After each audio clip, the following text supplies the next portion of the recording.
É dicir, a pintura, a orixe da pintura. Nunca vistes un cadro de orixe da pintura? No.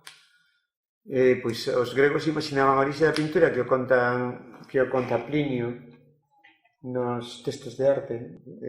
Conta que unha filla dun ceramista, non? Está namorada, traza o perfil do seu amado nunha parede, non? Entón, construye a súa imaxe, non? É dicir, que esa é a orixe da pintura, non?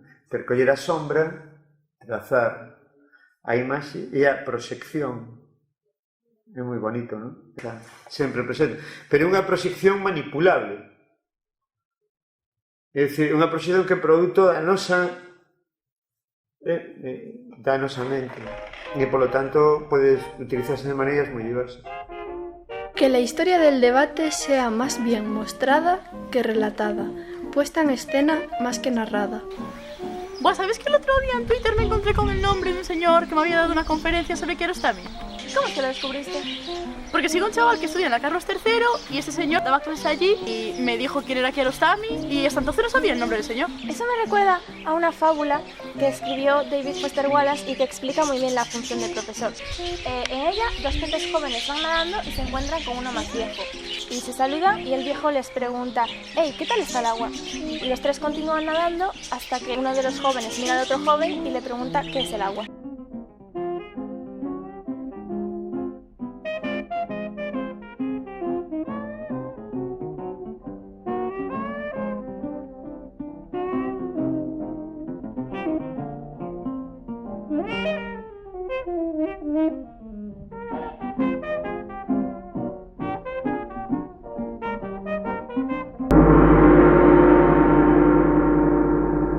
Ya me acuerdo de la escena. Que está Marcello Mastroianni ahí con sus gafas de sol, vestido de blanco, y aparece un señor calvo, ¿verdad? En un parque, sí, algo así. Exacto, sí, es esa escena. Claro, es que yo creo que el cine es el hijo predilecto de la modernidad. En el sentido de que la modernidad abrió el camino, o la razón abrió el camino de la modernidad, o la modernidad abrió el camino de la razón. La ciencia se convirtió en el nuevo Dios. Dios ha muerto, Nietzsche, todas esas cosas. Y el cine fue la culminación de un amplio camino de descubrimientos técnicos que en cierta manera recuperaron una espiritualidad perdida, precisamente por los designios de la razón. El cine siempre tuvo mucho que ver con el mundo del ocultismo, los espíritus, ¿no? La cámara oscura, todo tipo de trucajes precinematográficos que tenían mucho que ver con el más allá. Isto o debate, é dicir, no, o que ti comentas centra algúns debates da modernidade entendida non como unha receita ou como unha marca, non? Hai que entender que normalmente cando nos procesos históricos acudimos a unha certa nomenclatura a hora de definir un período, habitualmente con certa simplicidade atendemos aspectos que teñen que ver desde o noso presente, parecéndonos que ese presente é algo superior ao anterior. De aí termos como neomoderno, neoclásico, postmoderno, é dicir, o que está por diante de...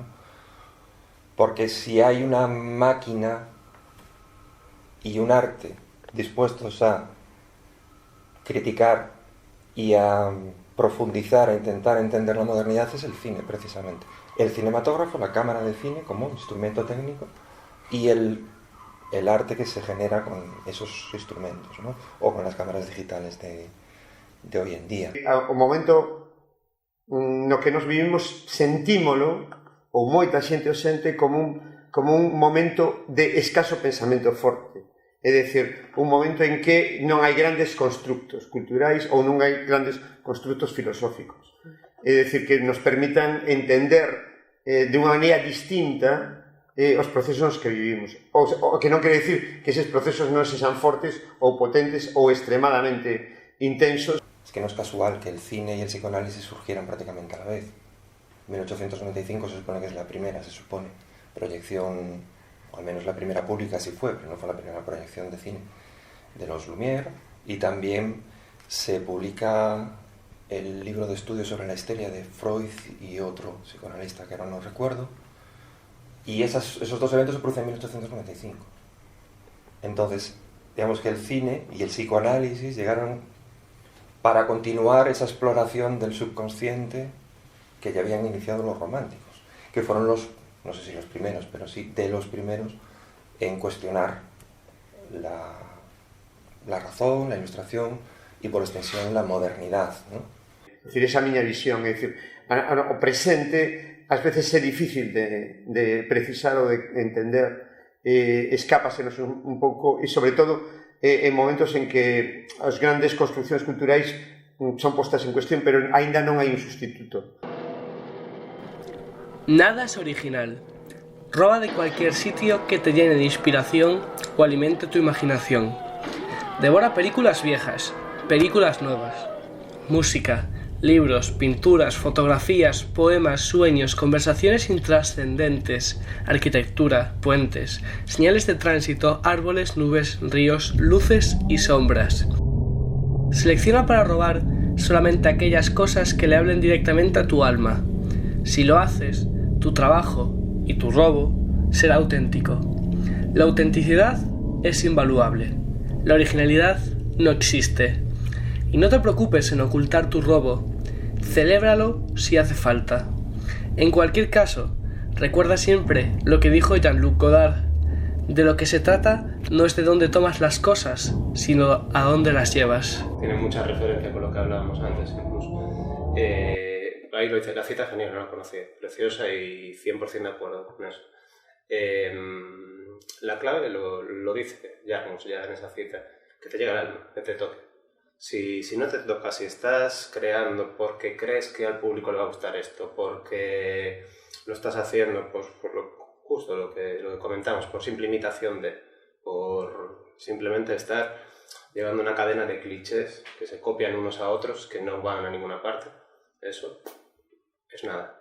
Que é unha obsesión, por outro lado, que está na nosa cultura desde aí, por lo menos desde a época romántica.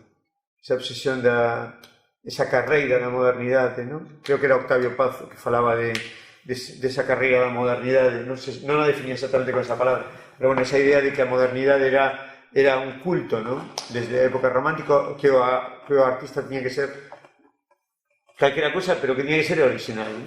Sí. É dicir, que é un pouco obsesiva e quizás pode ser un síntoma dunha mudanza de época tamén, que deixemos de obsesionarnos con esa originalidade. ¿Cuánto hace que en la historia de las artes no se produce algo original? Original, con mayúsculas, en el sentido etimológico del término. Aquello que con su propia aparición supone el origen de algo. Mi respuesta sería que hace eones. Ocurriría si te hubieras criado en la selva y te hubieran dado papel y boli y no decides. Ostras, pues creo que voy a representar en 2 dimensiones la realidad y además las caras. Esta cara que veo en el mundo real con luz, color y sombra la voy a simplificar a una V. Y luego, venga hombre, todos copiamos de manera consciente o subconsciente. Tú decides si quieres potenciar tu creatividad copiando conscientemente o si simplemente quieres quedarte con lo que filtró tu cerebro ya. No es uno de los fallos de la modernidad, volviendo a la primera pregunta, sino una de las cuestiones que plantearon el agotamiento de la modernidad, el hecho de que todo estaba ya contado, el posmodernismo, mejor dicho, en el arte, que todo estaba ya contado, con lo cual se produjo una reacción de búsqueda, de exacerbación, como decía antes, ¿no? Pensemos, por ejemplo, ya que Jarmus citaba a Godard, en su constante cuestionamiento del lenguaje cinematográfico. Godard mismo, en su primera película, que es Al final de la escapada, no tiene ningún problema en hacer todas las referencias al cine noir que le ha influenciado, pero también a subvertirlo, ¿no? Por eso no es tanto el origen, sino a dónde lo llevas. Al final de la escapada, como película noir, es un poco rara, pero tiene muchísimos de los elementos, ¿no? Igual que Godard, por ejemplo, Godard hacía prácticamente lo mismo, en el sentido de que invitó a Samuel Fuller, por ejemplo, a aparecer en sus películas, a Fritz Lang, o sea, quiero decir, aparte de las evidentes referencias en el lenguaje cinematográfico a otra serie de películas clásicas y autores clásicos, ¿no? Bueno, Karl Popper lo decía de una manera muy gráfica, ¿no? Somos enanos que nos vemos obligados a subirnos a lomos de gigantes. Hay ese cuestionamiento de la tradición que es tan viejo como la humanidad, en cierta manera. Es la cuita, la lucha de los nuevos contra los viejos, de los jóvenes contra los viejos, ¿no? Que se ha producido en todas las generaciones, del arte y de la humanidad en sí. Todo movimiento revolucionario, todo movimiento vanguardista, todo movimiento artístico ha venido a matar a sus padres. Y también como profesor lo veo, los alumnos que destacan, los alumnos que consiguen cosas, no son los que mejor dibujan, los que mejor escriben, son los que les vienen de dentro, los que el sentimiento viene de dentro y tienen ganas de contar algo. ¿Qué pasa? Que no siempre tienes algo que contar. Si yo soy Jarmus, yo pienso, a mí es que me mola tanto la cultura que quiero citar a este que admiro. De hecho, hay una figura que se repite en las 2 últimas películas de Jarmus, precisamente, que es el panteón, el mausoleo de ídolos de Jarmus. Solo los amantes sobreviven, tienen ese panel, ¿no? Donde están supuestamente todas esas personalidades que los 2 vampiros protagonistas conocieron en su vida cuasi eterna, ¿no? Hay pues todos esos habitantes famosos de la localidad de Patterson, ¿no? Y bueno, está Lou Costello, está Allen Ginsberg. O sea, hay esa figura del panteón, del mausoleo, ¿no? Del homenaje constante de Jarmus a todos esos creadores previos que él admira, ¿no? Claro, es que eso es lo brillante del cine de Bresson. Ya lo dijo Tarkovsky con la frase de Paul Valéry: la perfección solamente la puede alcanzar aquel que prescinde de todos los medios que llevan a una exageración consciente. ¿Sabes que es muy japonés ese concepto? En el cine de Ozu o en los haikus está muy presente también. Vale, pero yo no estoy de acuerdo con esa frase, porque Bresson exagera muchísimo las situaciones. De hecho, Musset será todo lo realista que quieras, pero es tan trágica que no hay quien se la trague. A ver, yo no estoy del todo de acuerdo contigo, pero sí comparto esa opinión de que en la simpleza se encuentra el verdadero potencial del arte. Y ya lo dijo Noah con Ozu o con Baso. Vale, sí que estoy de acuerdo contigo porque soy de la escuela de Kiarostami, donde el cine, cuanto más simple, más cine es. Y yo no estoy aquí para discutir que Bresson sea un genio, pero sí que es verdad que en cuanto a simpleza podría aspirar a mucho más. El propio Kiarostami, en A través de los olivos, niega todo ese realismo del que se le había acusado antes. Toda su obra es una lucha entre la ficción y la realidad, porque en el cine, para entender la segunda, es necesario ver la primera. El pintor, el verdadero pintor, será aquel que sepa extraer de la vida su lado épico. El que con pintura o dibujo nos haga comprender lo grande y lo poético que somos en nuestros lazos al cuello e os zapatos de charol. Ele é consciente de que a modernidade do seu tempo implica a perda de lugar, digamos, a deslocalización do artista e do escritor en particular, do poeta. É dicir, a perda de lugar que él comenta no poema. Entonces hay ese afán, que es muy del flaner, ¿no? Del paseante baudelariano, de buscar en lo cotidiano lo deslumbrante o lo épico, todo aquello que va más allá del aquí. Eu creo que si de alguna maneira pode haber unha épica da modernidade, é unha épica do social, é unha épica do ser anónimo, do protagonista do que padece a historia, do que a sofre e dos procesos. Es El hombre sin atributos de Robert Musil, esa gran novela inacabada, ¿no? Cronometraba desde la ventana los desplazamientos de los autobuses, de los coches. Había una clara intención crítica, eso sí, ¿no? Con Cacaña, ¿no? Con la Viena de fin de siglo, de finales del siglo XIX, comienzo del siglo XX, que no está en Baudelaire, que suele ser más elogioso, ¿no? De la modernidad urbana. Es decir, intentar transmitir esa épica que estaba presente na tradición literaria e na tradición estética anterior a un momento presente aparentemente antiépico, ¿no? El que va a hacer que sigamos bien como humanidad o vayamos hacia atrás es comprender la empatía por los demás, ya no solo por las otras personas que no la hay, sino por los otros seres vivos. Si pasamos ese punto, es que es el punto crítico en el que estamos ahora, pues crisis migratoria, especies extinguiéndose, etcétera, etcétera. Pues a la humanidad la pones en la situación en la que pones de la revolución industrial, que podemos aprovechar el medio a tope y podemos aprovechar a otros seres humanos a tope, podemos aprovechar nosotros animales a tope y exprimir todo lo que nos dé el planeta y lo vamos a hacer. Estamos en el punto de darnos cuenta de que tiene repercusiones sobre otras personas. ¿Vale? Me refería sobre otras personas, otros seres vivos. La idea de que nos rodean con unha frialdade que antes sería imposible, ¿no? Respecto do drama, por exemplo, que nos rodea, vou por emisión para mujer. Vos coñecedes todos o cadro da balsa da Medusa, ¿no? Ese cadro romántico, ¿no? Parte de un feito real, de un naufraxio, ¿no? De un naufraxio que impacta na prensa en Europa, ¿no? É dicir, cando había un naufraxio, a resposta no século XIX era primeiro os náufragos, non? Primeiro os náufragos, sí ou non? Agora estamos asistindo todos os días a que os últimos somos náufragos. Quiero decir que somos muy jóvenes como un mundo conectado. Entonces, todas esas liadas, y te hablo de que no se van a solucionar, yo pienso que no se van a solucionar en el próximo siglo ni en el siguiente. Es una cosa de... va a haber repercusiones graves, van a desaparecer, van a morir mucha gente por el medio, como la que ya murió, van a desaparecer muchas especies, va a degradar mucho el medio, el planeta va a acabar muy mal, pero no soy pesimista en cuanto a que es natural que pase, porque somos una raza que somos capaces de... Simplemente, cuando se pregunta ¿el ser humano es bueno o malo por naturaleza? El ser humano es capaz de lo mejor, simplemente. Puede hacer las mejores cosas, puede hacer las peores cosas. El tema es lidiar entre eso. Que morren a miles no Mediterráneo e vémolo como unha noticia de televisión, o que era o impacto visual, non? Nos románticos hoxe é unha noticia de televisión que pasa totalmente desapercibida. Hai 10 anos ou 15 anos, non? Decíanos que había emigrantes mortos no Mediterráneo e todo o mundo estaba sintiendo terrible, non? Eso, o sea, es como... ¿Y no crees que, por ejemplo, eso está relacionado con la sociedad del espectáculo de Debord? Sí, está relacionado. Sí. La donación de Amancio Ortega de la semana pasada de 320 millones. ¿Dónde se dio crítica sobre eso?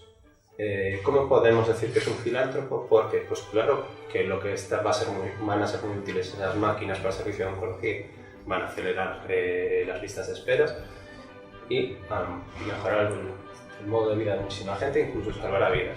¿De quién? De la gente que rodea a Amancio Ortega, su país. Es decir, ¿de dónde saca ese dinero? ¿De qué? De arruinar la vida a gente en todas las esquinas del mundo por otro lado. Lembrades a conferencia aquela de dos campos de exterminio? Sí. Lembrades, non? É dicir, é igual. Ou peor. Agora, é peor, porque os nosos refugiados no 39 ian conseguindo papéis e ian saindo. É certo que morreron ali moitos e tal, e pasaron unhas malas condicións, foi terrible e tal. E claro, cando vías aquelo dos campos, nos anos 50, despois da Guerra Mundial, ou 60, e vías para atrás e decías, oh, que horrible isto, non? E tal. Pero é que agora é peor. É que o de Siria é infinitamente peor. Claro que volveremos a empezar a hacer. Yo cuento con que tenemos la historia, y la historia es lo que nos puede salvar, lo que nos puede hacer enfocar las cosas de otra manera, ver esa empatía y que salgamos de ese círculo vicioso de guerra, no guerra, guerra, no guerra. E que alguén pensa que son de outro lugar, son de outra etnia, son os normais e correntes, bueno, todos somos normais e correntes, non? Pero se quedes eses máis normais e correntes, é dicir, que vivían nunha cidade como Vigo, que un era profesor, outro era estudante de segundo de bachillerato, e outro era médico, e outro era... Son eses os refugiados. Pero incluso yo, teniendo ese espejo de la historia, por ejemplo, veo en el siglo XIX que hubo la Comuna de París. En el siglo XX tuvimos el Mayo del 68 en la misma ciudad. Sí. Y en el siglo XXI, Marie Le Pen es alcaldesa de esa ciudad. Ya, vale. Sí que puede dar esa sensación, entiendo lo que dices, de que no me da la sensación a veces como que ni Le Pen, como que todos se acercan un poco, ¿sabes? Unos a otros, como que ni la ultraderecha tiene repercusiones tan graves y desgraciadamente para los que somos más de izquierda, la izquierda tampoco tiene mucho impacto sobre lo que hace. Esa realidade é así de sangrante e non era vista igual hai pouco tempo, é dicir, houve unha perda no que dicir a sociedade de espectáculo, efectivamente, esa acaba convertendo eso en imaxes, non?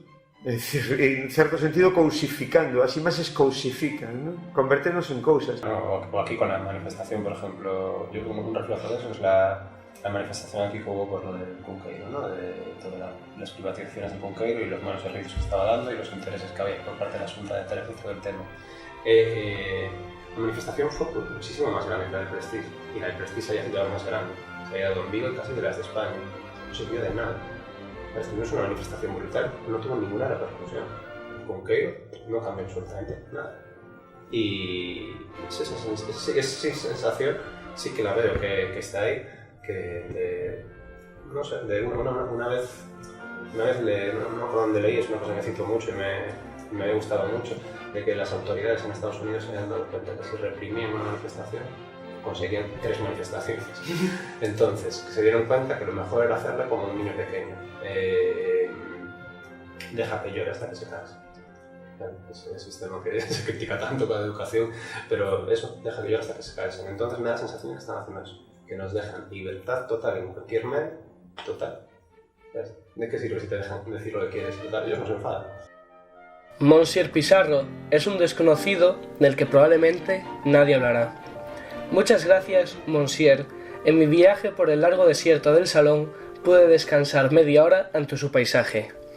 Ya sé que costó mucho esfuerzo admitir su cuadro. Le felicito sinceramente. Por lo demás, debería saber que su cuadro no gusta a nadie. Se dice que es muy desnudo y muy negro. ¿Cómo diablos puede ser tan arrogantemente torpe para pintar tan honradamente y estudiar la naturaleza tan despreocupadamente? ¿Cómo puede representar solo el invierno, un sencillo trozo de calle, una colina al fondo y campos libres tanto como alcanza la vista? Una pintura áspera y seria que se esfuerza denodadamente por reproducir fielmente la naturaleza. Una voluntad firme, férrea. Usted es muy torpe, Monsieur. Usted es un artista, según mi gusto. Yo la pregunta que me hago más bien es ¿cuántos artistas increíbles, y estoy seguro que los hubo, y estoy seguro que convivían con los impresionistas y que están viviendo con nosotros ahora mismo? Nunca vamos a hablar de ellos. ¿Sabes? Creo que hay una parte de que la historia la cuentan los vencedores. E incluso los impresionistas me parecen como los no vencedores de la época y que luego con el tiempo que se convirtieron en los vencedores. Creo que tenemos una visión incompleta de la historia, de cualquier tipo de historia. Y por supuesto también de la historia del arte. Parece que de artistas que descubres, a mí cada vez me pasa más, descubrir gente increíble y dices, Dios mío, ¿cómo puede ser que nadie me hablara de esto? Ningún profesor que no haya visto una referencia en ningún libro a este artista. Y no soy capaz de ver sinceramente por qué esa persona, que tiene Van Gogh, por ejemplo, que no tenga esa persona, y me flipa Van Gogh. Desde la irrupción de Internet, ciertas formas diferentes que entraron en la crítica, el poder acceder a gran cantidad de cine, nos hemos encontrado con que cada vez más se defiende, por parte del mismo crítico, o teórico o académico, un arte, un cine que beba de la tradición del autor, más serio, intelectual, como podemos llamarlo, e incluso cine pues, de género, de aventuras, de serie B, ¿no?